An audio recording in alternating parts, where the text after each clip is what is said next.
Yeah, I used to have my hair kind of like you had before. I don't know if you've seen like some of my It was earlier. gray and you dyed it black?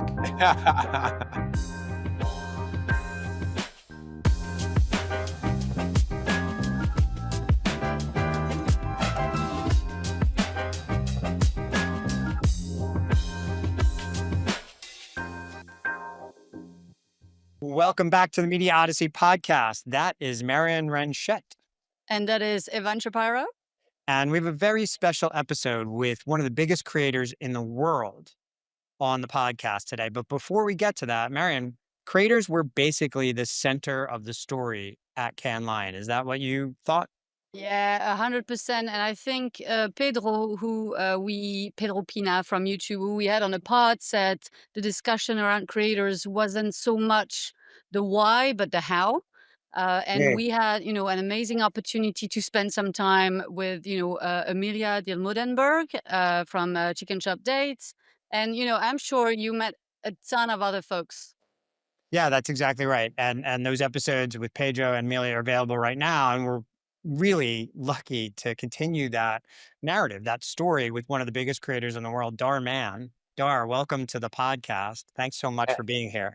Thanks. Appreciate you having me. So I think to get us started, I have to say, when I looked you up and did my research, I was actually surprised to see your backstory. And let me explain. I feel like a lot of folks in our industry, whether you're talking big media or creator media, they always want to show the shiny side of things. Oh, look how great I've done, etc. And you're really showing yourself from a place of pain. Do you want to share a bit more about that? To the extent that you're comfortable, because it feels like this is fueling what you've been doing these last few years.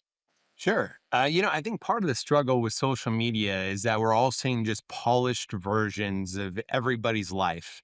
But if you look at any great story, let's say I was to tell you a classic Disney story of a prince who decided to go rescue the princess. So he took a car ride, went to the castle, put her in the car, and took her home. The end. That wouldn't be interesting, right? Like, what makes any story Yeah. interesting is that he went in the car and on the way, his car broke down. He had to go by foot. Then a storm hit, and then when he gets to the castle, there's a dragon flying around and like breathing fire, like trying to destroy him before he can rescue the princess. And then right at the very last second, he prevails. Right, like that is Yeah. what makes any sort of story worthwhile. And so, if you've watched a Dhar Mann story, we tell a hero's journey. It's like the classic stories of somebody who has some sort of dream of something they want to accomplish. And then they struggle on that pathway to realizing their dream. But then during that struggle, they find something beautiful. They learn a lesson that they needed to learn. Some door at the last second opens. Some moment happens that kind of turns their life around. And that's, the life experience that so many of us share. And so, what my superpower is that I just lean into the struggle because I Yeah. think those are the real human moments. And I certainly would be a hypocrite if I didn't talk about my own struggles and my own journey. So that's how my whole content journey started, was just telling people that, hey, I am a guy who has made a lot of mistakes in my life, and here is what I've learned from them, and here's how you can learn from them too. And by the way, failure isn't final unless you allow it to be, Yeah. because even in our hardest moments, there's growth opportunities that we can learn from. Yeah. I love that. I mean, Evan, you and I, what we're doing, it's coming from a place of pain too, right? In different ways. Yeah, But no, I mean, I was fired. I was very publicly fired from my last gig, the last yeah, job I had. And I've written about that a good deal. Marion has written a good deal about, your own personal yeah. difficulties in Corporate corporate America. burnout, we can put a name on it. It's okay. I'm embracing it Well, and now. and and crucially, we both converted ourselves to creators. Yeah. You too. You weren't raised in the studio system or in Hollywood, in the media Hollywood system. You were in another industry, and then you made this move into content creation. Yes. Yeah, that's right. I've never taken a film class. I've never taken a writing class. I just learn by trial. And my first scripts I actually used to write on napkins. How I got into live action filmmaking was by complete accident. I didn't even know it was called live action filmmaking. How, yeah. So how do you accidentally stumble into live action filmmaking? Yeah. So I know we're not kind of going in order here, which is totally That's fine. So I fine. hate to jump around, but how this whole journey started was that again, I was just somebody who went through different hard times in my life. And by the time I turned 30 years old, I just found myself at the lowest possible point. I was dealing with anxiety. I was dealing with depression. I had health issues. I had a fresh relationship breakup. I was having family problems and I was $600 away from getting evicted from my apartment. That was the last money in my bank account. And so the only thing that got me through these hard times was reading inspirational stories of entrepreneurs, founders, athletes, musicians, anyone notable that had big dreams, but really stumbled on their pathway to success. One thing that I came to find is that um, failure was not just a part of success, it was a prerequisite for success. Mm. So that gave me motivation that if other people that we look up to had failed multiple times in their life on their way to success, that perhaps my story was the same and that I was just on my failure chapter and that wasn't the end of my story. So that inspired me to keep going. Eventually, I found success through other industries and businesses, but I always kept thinking about how there must be other people that are struggling out there, similar to how I was in my 30s, trying to figure out, how to still push forward despite all the hardships that they've gone through, all the bad days. So it began with me just talking to camera, my content journey. I wanted to speak to that person that was struggling. I started speaking to camera and just giving people life advice like, hey, you've survived 100% of your bad days so far. Today will be no different. And it was just a conversation. And that content was getting no views. Right. It's one of those That's things. not your channel. It was a learning I lesson, mean, right? you're on your channel, but you're not vlogging on a daily basis. That is Right. not what you make. So failure again has just been a consistent aspect throughout my life, and even when I started my content creation journey. Because guess what? Nobody's first idea ever is the Right, right, one right. that like Mary and pops. I both have Yeah, failed as many times as we've ever right. succeeded on ours Yeah. as well, You yeah. more than I, but it's a discussion for later. Yeah, so you have to go through a lot of different iterations. And so, as I was talking to camera, I kept at it, trying to give life advice. It wasn't working. My wife says something to me that really stuck with me. She's like, don't tell people, show people. So that was in my mind. And as I was writing a script again on a napkin of what I wanted to say, I started thinking about how I could show this differently outside of me talking to camera. And I was writing a story about infidelity. And again, we touch on relatable topics that everybody has some experience with in life. And so my point about infidelity in the story was that it can start with seemingly innocent acts where one small thing can lead to the next. So I was writing a story about how a guy was scrolling Facebook and he happens to come across a post of his ex while his wife is in front of him with her back turned towards him, cooking him dinner. And now he's debating if he's going to like this post or not.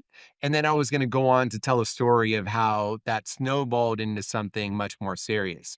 As I'm writing this, I happen to look over and my brother-in-law who is visiting me happens to be sitting at the kitchen table on his phone scrolling Facebook and my wife's friend was in front of him cooking something in the kitchen with her back turned towards him.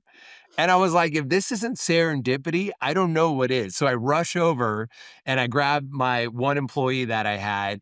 And I was like, I asked my brother in law and my wife's friend, is it okay if I include you guys in this story? Are you down to be in this video?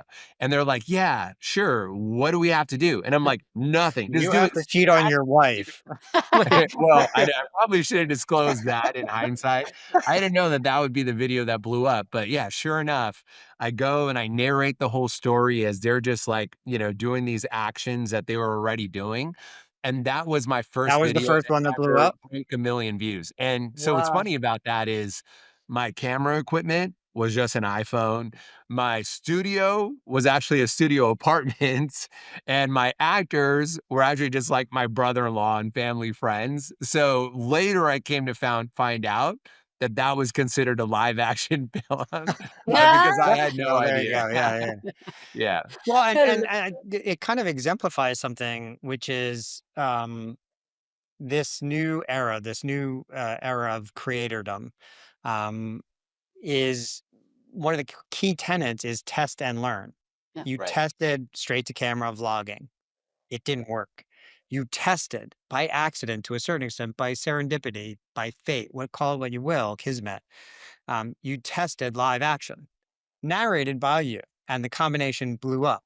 But that A/B test showed you the pathway. Had you not had the repetition up until that point, you wouldn't have had a point of, reference to benchmark against, and you wouldn't have tested this very out of like this was a leap, right? So it is one of those key things is that you can't have a fear of finding out. You have to be brave enough to try something and fail. And by the way, there was about 10 other iterations in between those 2 Right. formats that I skipped over, Sure. so you're absolutely right. Well, and that goes to so now you've built something. When you look at the top 50 creator channels on YouTube in the US, or top 50 channels, not creator channels, top 50 channels in the US, you're there. You stand out. Yours is one of the what I would call the only scripted, non-studio, non-Hollywood studio based platforms out there. Um, I understand how you got there now, which is amazing. But how do you make the economics work? Because you're not straight to camera like Rhett and Link, sitting in the same studio every single day. You have multi characters. You have a much larger operation. The in and outs of expense and revenue are much more diverse. How does that work? Great question. So I'll start off with the story. I'm a storyteller. I had a friend of mine who is a big time Hollywood producer, and he's thinking about going into YouTube now. So one time I was having lunch with him, and he's like, Dar, I figured it out. I'm going to start this YouTube channel. We're going to do narrative scripted content. And by the way, I went out and I raised $1.5 million in order to do 32 episodes. And I was like, I was so excited about everything you said up until you told me that you raise money and you already have 32 episodes planned Yeah. out. Because the way that YouTube and creators have found success is by bootstrapping, staying as scrappy as possible, and then learning from every piece of content that they put out. Like if I took my entire life savings and put it into one video early on, and inevitably that video did not work, just like every other creator's first video, I would have just spent my whole budget and then I'd be done. Or if I had planned all 32 videos that I was going to come out with to be one format, right? And never took an opportunity to actually listen to comments, learn from my community, like look at my analytics and see where I had falls in retention rates or why my click through rates weren't as high as possible, I never would have succeeded. So the reason that creators have succeeded is because they do things the opposite way of traditional Hollywood, where they actually just stumble from failure to failure, trying to figure out what is going to finally click. And then when you find something, that's when you scale up. So for us, we're very fortunate that, all of our videos get millions of views, not only on YouTube, but our content works across every platform. Yeah, So you're this big on Facebook as well, too. Correct. We had over TikTok, yeah. 600 million long form views on Facebook last month. So we're the largest creator on Facebook, and our content also works on Spotify, on TikTok, on Instagram. So we have a format that works everywhere. We do different cut down versions of that content. But if you have to start again being very scrappy, even when you start to scale, we never lose sight of how things started. So even now with our big You studios gave up and your office. Yeah, I gave up my office as an example. I'm in my wife's office right now, right? Because we're trying to stay scrappy. But we have about 200 employees, 125,000 square foot of studio space. We employ over 1,500 actors every single year. But our cost per minute of production is actually going down as opposed to going up, which is the opposite of what you're Yeah. seeing in traditional storytelling. So we still do things at a fraction of the cost of traditional media. And because we are now generating millions of views and having cross platform success, the economics make sense for us. But if you look at a traditional studio who's trying to create for YouTube, they come in thinking 6 to 7 figure budgets per episode, where it's like, no, you have to spend, somewhere around $1,000 per minute to create scripted content, not 10,000 or even 100,000 per minute that Hollywood is used to. So it's about staying scrappy and also getting formats that get a lot of views, ideally cross platform. No, but so you're saying, you're doing one, well, at least at first, your advice was to do one video at the time, right? This is how you've built the your studio. But is it still possible right now to operate like that? And so what's the cadence? How many episodes are we talking? Do you have, different genres you cater to? I'd love to understand a bit more. Absolutely. So, in the beginning, we used to put out 1 3 minute video every single week. Okay. And now we're at the point where we put out about 5 hours of content, premium scripted content every single week. We have 8 full-time production crews that are Okay. shooting around our 65 plus sets here in Burbank. And we actually plan to double our output by the end of the year. So it's one of those things that you have to nail it before you scale it. And Yeah. so Okay. it took us a long time to try to figure out exactly what that formula was. Like a lot of traditional creators, a lot of the roles to make this successful depended on me. I was wearing a lot of Mm. different hats. I was fortunate early on to remove myself from camera, so I never had that issue. But I still had the other issue that I was in charge of the creative. I was in charge of producing. I was in charge of reviewing every single edit and choosing the packaging. So I was limited. And the ad partners too, yes? Exactly. In every aspect, I was pretty much the lead on. So I was the biggest limitation for us to be able to scale. I You end were up the bottleneck. I was the bottleneck, and the craziest thing happened. Everything, in life in some way is either a blessing or a lesson. I truly believe that. I ended up having really bad health issues a couple years ago during COVID, where I ended up in the hospital. My daughter ended up in the I'm hospital. sorry. It was a very tough time, and a doctor told me quite sternly, "You have to slow down. You're doing too much." Because I was burning myself out, working, 18-hour days in my bedroom. I would be alternating between coffee and energy drinks. I had no work life balance. And it wasn't until a doctor came in and said, "You have to slow down," that I started delegating more responsibilities and empowering my team. And Mm. naturally, as any creative, that's the hardest thing in the world, to let go of the reins a little bit. And, for the first 6 to 12 months, we did, as I expected, experience downward growth. And that was very challenging for me to see. Our videos were getting less views, and I wasn't involved in every single creative decision. And there were decisions being made that I wouldn't have agreed upon. But after the first year of that, something incredible happened. The team actually started really learning how my brain was working, and not only was able to figure out how to do the creative, but figured out how to level it up and do things that I wasn't even capable of.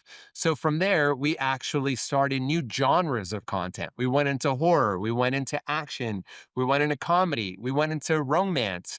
Like, we were able to bring more opinions to the rooms and more life experiences that everyone had. So now we had a very diverse group of storytellers. Um, So we're continued to expand in different genres. We started creating episodic content where we now have our own Serialized, yeah, right, IP. yeah. Exactly. We have our own IP that we've developed. And a lot of this IP has been developed from the team. We've gone into feature length movies. We actually average about 40 million views on any feature length video that we've put out. And we have How many features have you put out? we've put out two so far, with plans of expanding more. But like how our Exclusively on YouTube or on YouTube on Facebook?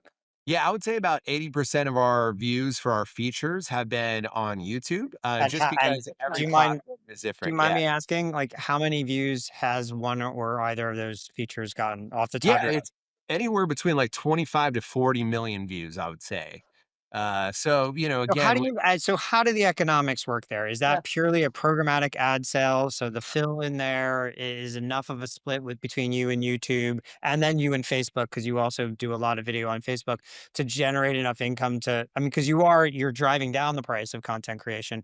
Or you were a Cannes Lion. I saw you schmoozing the hell out of the brands themselves. Boy, you are top notch at that. And by the way, I will say they were flocking to you, not for nothing. And they had to get through your wife in order to get to you. So, what is the economic model there? How is that working? And how much of it is pay for play or merchandise or any of these other revenue levers? great question. So 100% of our traction to date has all been organic viewership.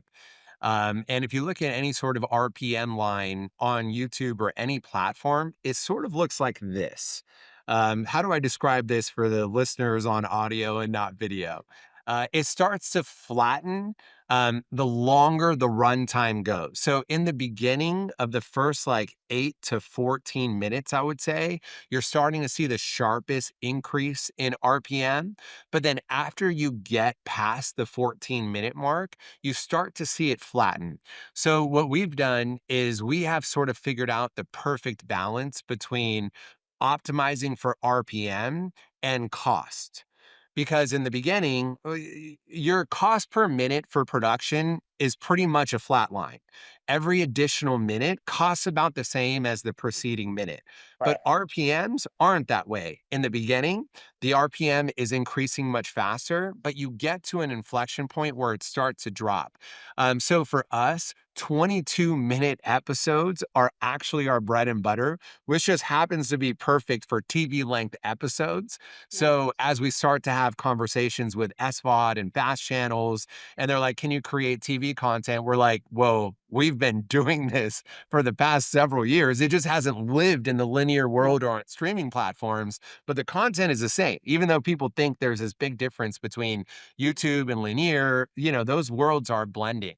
So for features, it actually doesn't make much economic sense currently. Like we could do, instead of a 1.5 hour movie, it would make much more sense for us to do 9, 10 minute episodes Right, but or that's why I'm three like, so 30-minute. why make the feature, I guess, Yeah, is the not question everything we there. do is based on viewership and revenue. A lot of it is just based on why things started in the first place, which is our community. Creative, yeah. So we follow what our community wants, and sometimes they take us in a direction that isn't great for business. But if it's great for our community, if it's great for Well, our that is mission, great for business. we'll still do it. What is good for your community is great for your business at the end of the day. Yeah, in the sense that it depends what our KPIs are, right? When most people think what is good for your business, they're thinking of dollars and cents. For us, when we think of what's good for our business, we think of our mission first. But of course, everything, the economics have to work out. And so if all we did was features on YouTube at a certain point in time, those economics wouldn't make sense and we would probably have to stop. But we are at a point now, thankfully, that we can do lots of things that are just for giving back and listening to our community versus what make dollars and cents. Yeah. And so right now you're mostly working on, an ad-supported business model, and we'll speak about the fact that you've announced launching, a fast channel in the coming weeks, month. But would you consider going behind the paywall? So like an SVOD type Yeah. play? Yeah. Yes. Interestingly enough, we had an amazing meeting with, one of the biggest players in the SVOD space yesterday. And, they are very much trying to figure out how to catch up to YouTube now because Yeah. YouTube has gotten so much of the traction and movement, right? For the first time ever, YouTube has surpassed every other streaming platform in terms of CTV viewership. They're at about 13% of US households versus Netflix is at 12%. And if you think about those business models, Netflix has to spend billions of dollars every single year to create content, whereas YouTube has to spend Yeah, it $0. had YouTube Other than has basically half the cost, per minute right, of content. They still have yeah, costs for obvious reasons, but they it's have to pay half that creators. of Netflix's. But Right, no risk, right? They're not paying anything up front. They're paying creators, afterwards. So it's pretty exactly. free business. You look at the most sustainable, biggest business models in the world. Airbnb doesn't own Mm. homes. Uber doesn't own cars. YouTube doesn't own videos. They try to do videos and it didn't work out so well. So I think in the long run, platforms typically are the business models that win.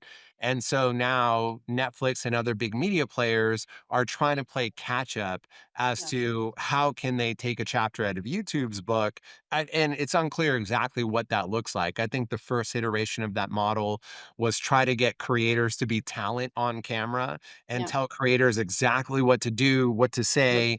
And that clearly didn't work because then the audience is getting two different versions of that creator. Now I think it is much more collaborative. Like we've seen Amazon do, the first season of Beast Games with Jimmy for $100 million. And Jake Paul on Netflix with the boxing match and Sidemen on Netflix as well, yeah. Exactly.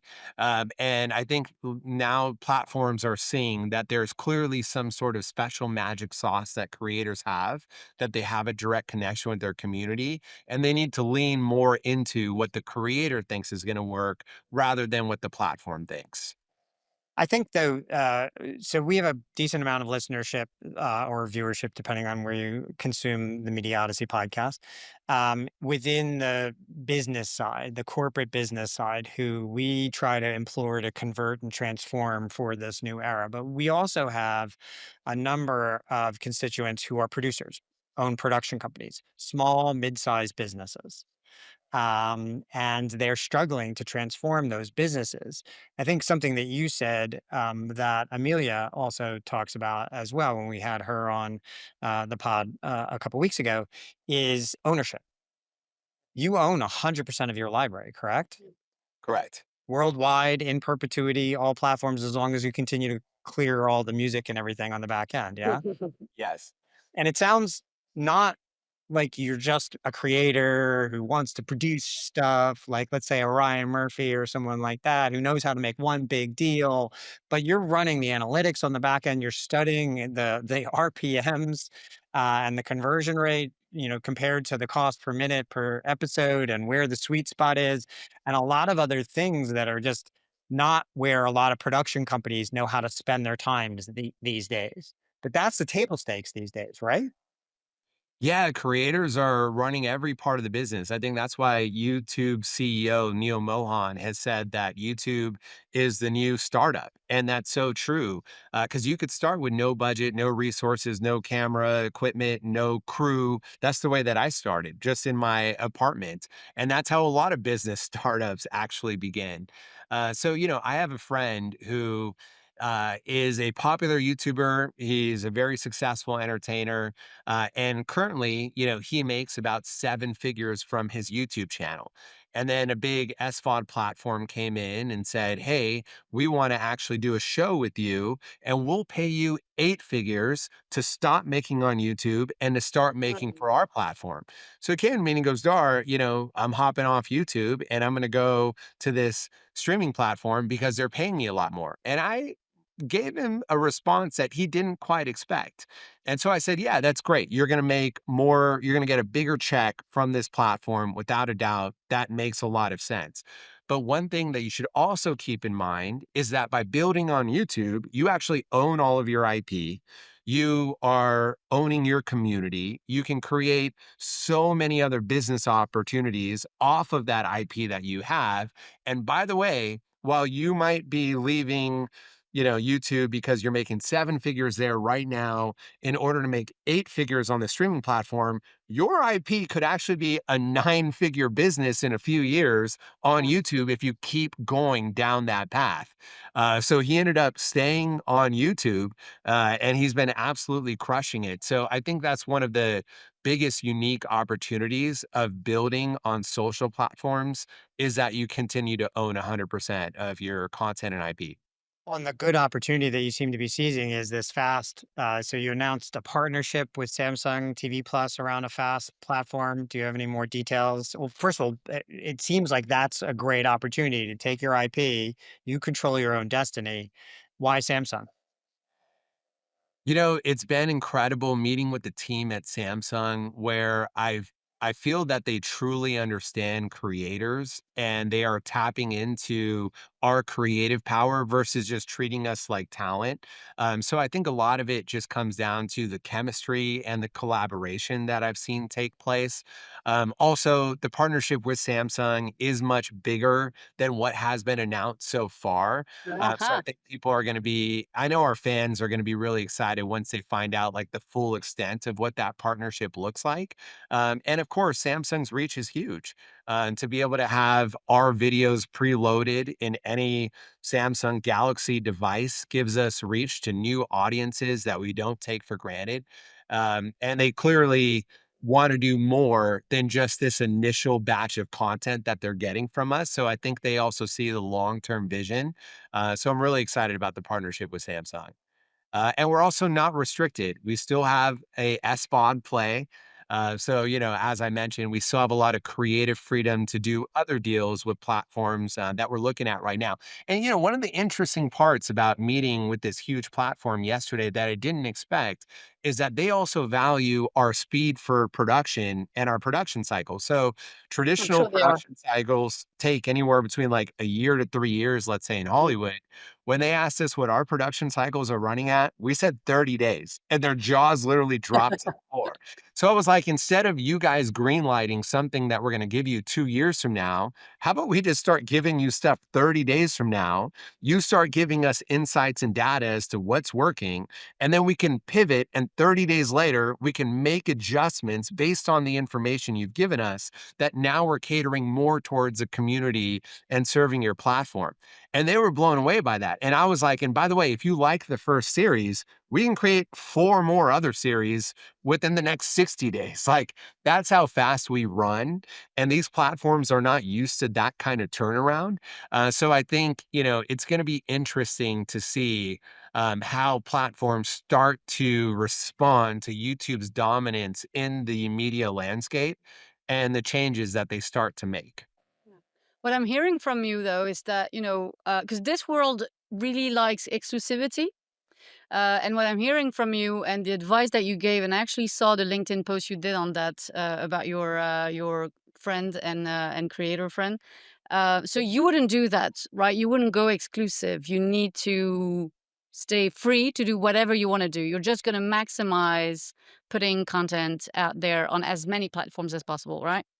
We're in a unique situation that even though we're called Dhar Mann as a company and as a show, really Dhar Mann can be broken down into many different shows because again, we Mhm. have romance, we have action, we have horror. We actually have created serialized content that lives under its own IP. And so for us, if someone was to come and say, I want all of Dhar Mann content to live like on our platform, there's just no world in which that would make sense, and it wouldn't even matter how much money is being offered. Because to me, it's about the community, and I like to meet people where they are versus trying to force them to go to a Yeah. platform that they're not at. But I think what we could do is say, "We will create specific shows for you, that reach certain audiences or under certain genres, that we would explore exclusivity on," and those are the types of conversations that we've been having. And then we also have a library of almost 2,000 episodes, which, again, if you go to most creators, they don't have that deep library that we do, that is constantly adding, like I said, we're adding 5 hours of premium scripted content But even weekly. if they do have the deep library, they're usually vlogs or straight to camera stuff. It's thousands of hours of content, but it has a shelf life, Yeah. whereas yours is a little bit more timeless because it has a scripted nature and there's this, these larger themes at play across the entire library itself. I do think, my question, on the follow up to that is, so you're going to basically be a creator in the pure creator economy and play in the corporate economy and hop around where the economics for your business and the opportunities for your audience intersect. Is that a fair description? Yes. And so what do you think the new opportunities you see for yourself over the next, let's say, couple of years? Do you see live as something that you might explore? Do you see maybe broadening your definition of studio, where you'll take other shingles, like you'll create make a deal with another creator and bring them under your studio model? Because you are the new age Tyler Perry, more so than, let's say, a Shonda Rhimes, who's really just making content for one player, as much as that is a studio per se. And it was a long question, but where do you see the new opportunities for you as you look ahead for the rest of this decade, so to Absolutely. speak? It's a great question. Just one thing I want to quickly touch upon from the last convo, because I know you said there's a lot of producers and folks within the industry that listen to your podcast. One advice that I would give for those exploring, where to create content, which platform to create for, I would always say start on YouTube, because that is the cheapest way to create content and get instant learnings about what's working. And then once you finally come upon a format that makes sense, it makes much more logical sense to go to shop that IP you've already built to different platforms. And now you're not just coming in with the pitch, you're actually coming in with the An series that audience. Yeah. exists Yeah. with an audience. Exactly. So I just wanted to, add that extra color. But in terms of the future, there's really three opportunities that I am most focused on. Number one, we're in one of those special, unique moments where we still have only scratched the surface as to what's possible with what we're already doing. So, for instance, we went from creating 4 original videos on Facebook every single week to 8 original videos on Facebook, and our revenue almost doubled. Our viewership almost doubled. Our subscriber growth almost doubled. So, there's no reason that we're not just going to continue doing more of what's already working, which is the easy answer. Slightly different formats, new genres, new concepts, but just doubling down on the existing success. Number two is we are now starting to go into the nonfiction world. So everything we do right now is primarily fiction driven, which, by the way, is usually the biggest category in any media space anyway. But as we tell these inspirational stories that we make up, there's also so many true stories Yeah. that are so inspiring. And so I've started a short form format where I go and I interview inspiring people and ask them their life story. That's going to transition to a long form podcast where I actually Oh, can cool. sit down with inspiring people, get them to tell their real story, and everything creates a flywheel, right? So my short form content can lead to the podcast. My podcast can actually lead to the dramatization of the story of the person that I'm interviewing, and so on and so forth. So that excites me to go into the nonfiction space. And then the third thing, which I have not really talked much about publicly, is that you look at any major player within the media space or in any industry, and they have really risen based on acquisitions and mergers. And so Disney, right, like, wouldn't be the brand that it is today if it wasn't for Pixar and Star Wars and Fox and all these other sub brands underneath. Marvel. So we're actually in active conversations to start to acquire other talent-led assets and brand assets in the creator space.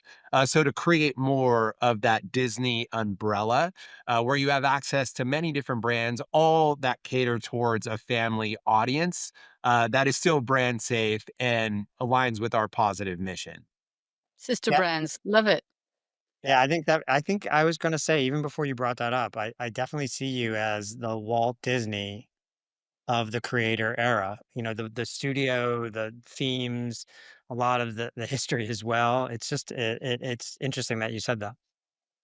And your studio is in Burbank, right? Correct. We're right next to Coincidence? Burbank Airport, which you'll probably hear airplanes flying over all the time. Yeah. Well, so if you were, Marin and I are creators, and we do also have creators out there who are listening. You gave a really good, I think, example of how to change your development process using YouTube as the first, rather than making a sizzle and taking out and pitching it, make an episode, put it on YouTube, test and learn. And if you're successful, you'll have a piece of IP to take out there. If there's if there's a piece of advice that you might leave the creators out there, fellow podcasters, fellow writers, or creators of any nature, how to succeed in what is a very difficult yet rewarding environment of the creator economy, what would you? I know it's a tough question, but you've been really successful through, I think, as you said, adversity as well. So what would you leave those listeners with? Throughout my life, as we talked about in the beginning of this podcast, I have failed more than most people have. And when people ask, like, what is my secret to success? I just say I've failed more times than any other person out there. And each time I have just learned from that, that has helped me level up.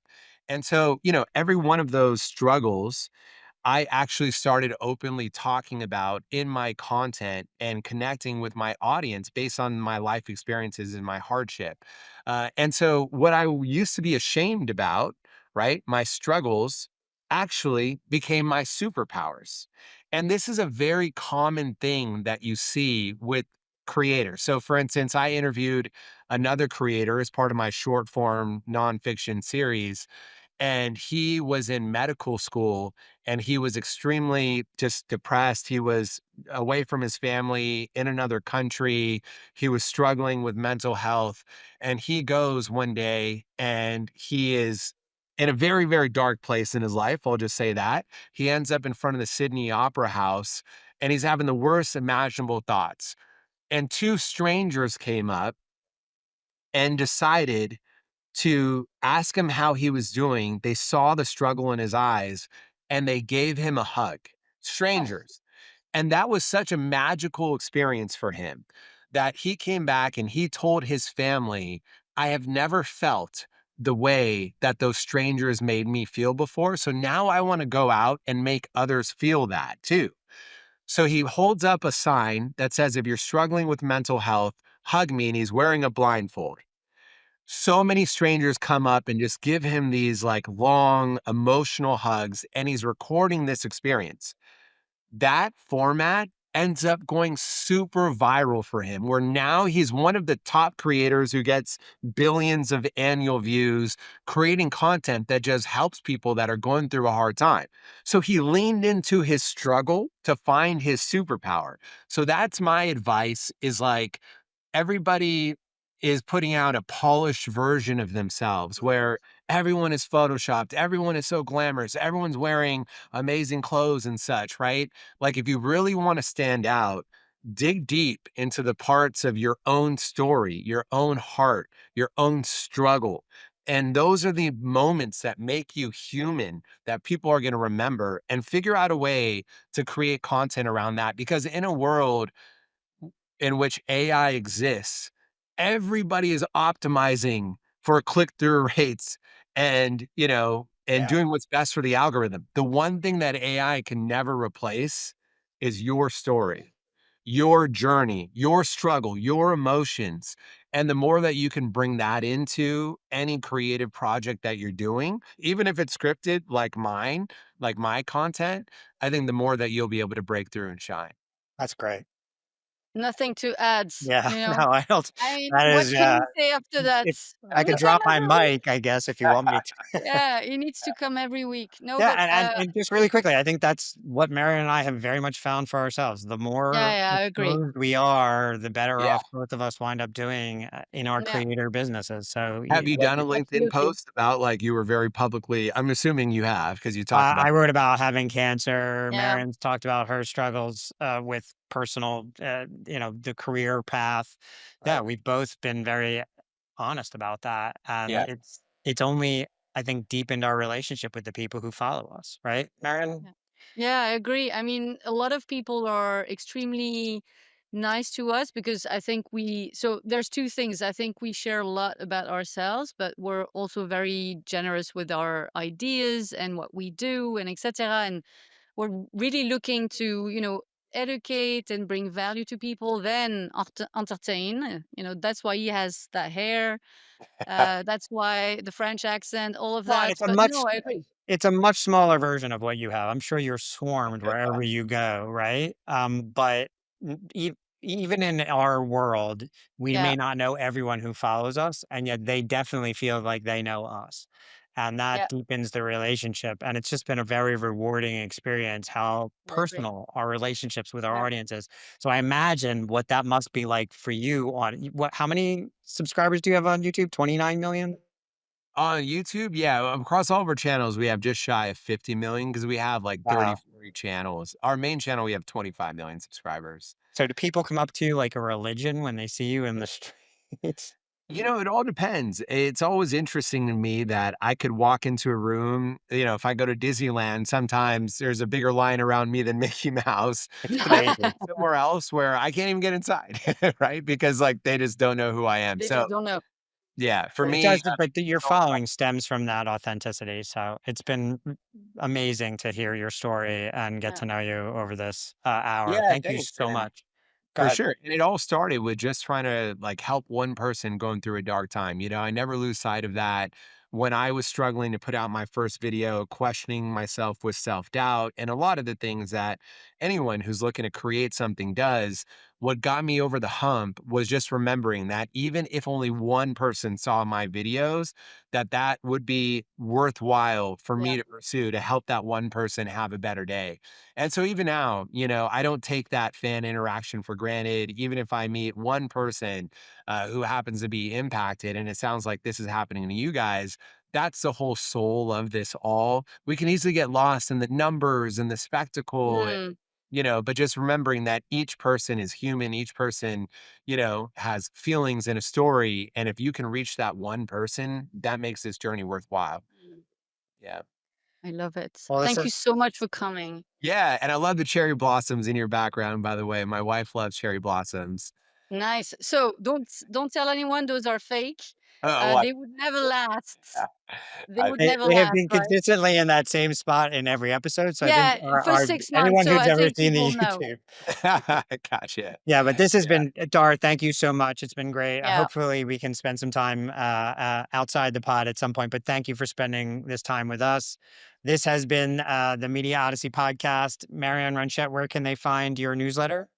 Streaming made easy on Substack. How about yours, Evan? It is Media War and Peace newsletter, also on Substack. Dar, you can be found everywhere, including YouTube and Facebook and every other platform out there. Thanks for watching or listening. We'll see you next time.